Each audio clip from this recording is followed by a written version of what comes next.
Assalamualaikum warahmatullahi wabarakatuh. Hai anak-anak hebat, salam sehat dan tetap semangat. Sebelum kita memulai pembelajaran hari ini, mari kita doa menurut agama dan keyakinan kita masing-masing. Berdoa dipersilakan.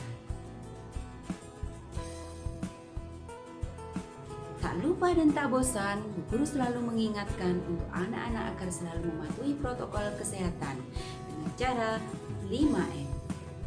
Memakai masker, mencuci tangan, menghindari kerumunan, membatasi mobilitas, dan menjaga jarak.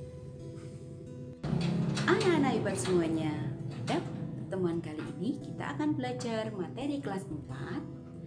Tema 5 pahlawanku, subtema 1, perjuangan para pahlawan, pembelajaran 1 dengan muatan pelajaran ilmu pengetahuan alam, materi, cahaya dan sifat-sifat cahaya.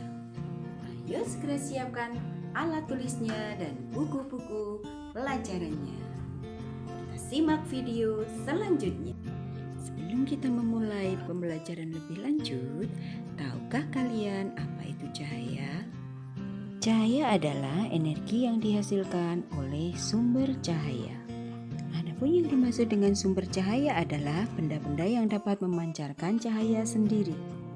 Adapun contoh sumber-sumber cahaya adalah matahari, senter,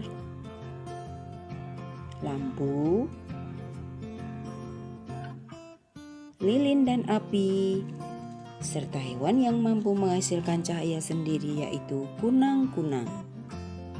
Tahukah anak-anak bahwa cahaya memiliki sifat-sifat? Sifat-sifat cahaya antara lain, yang pertama, cahaya merambat lurus. Kedua, cahaya menembus benda bening. Ketiga, cahaya dapat dipantulkan. Keempat, cahaya dapat dibiaskan. Dan yang kelima, cahaya dapat diuraikan. Simaklah penjelasan berikut ini mengenai sifat-sifat cahaya. Cahaya dapat merambat lurus.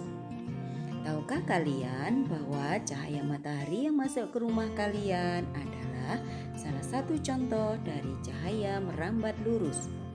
Begitu juga dengan cahaya matahari yang berada di sekitar kita, juga merupakan contoh cahaya merambat lurus.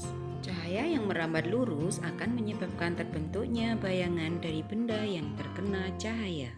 Untuk membuktikan bahwa cahaya dapat merambat lurus, kita dapat melakukan percobaan dengan menggunakan 3 buah karton yang dilubangi, kemudian dihadapkan pada sebuah lilin yang menyala. Jika lubang pada tengah karton diletakkan sejajar, maka cahaya lilin akan terlihat. Sedangkan jika karton B digeser atau diletakkan tidak sejajar, maka cahaya lilin tidak akan terlihat. Hal tersebut membuktikan bahwa cahaya dapat merambat lurus. Sifat cahaya yang kedua adalah cahaya dapat menembus benda bening. Hal ini dapat kita buktikan dengan menggunakan cahaya senter yang diarahkan ke dalam gelas berisi air.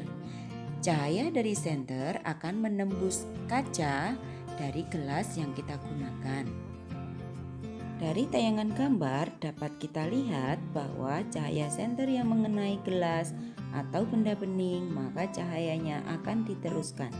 Sedangkan cahaya senter yang mengenai benda tidak tembus cahaya, maka cahayanya tidak akan diteruskan. Inilah yang membuktikan bahwa cahaya dapat menembus benda bening.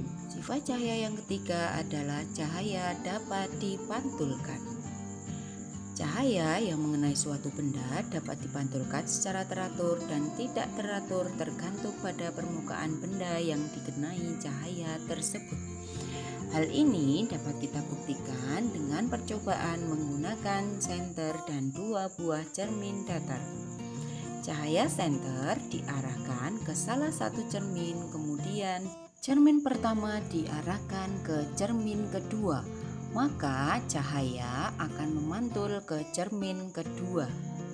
Pemantulan aliran cahaya yang terjadi secara teratur, maka pantulan cahayanya akan menuju ke satu arah.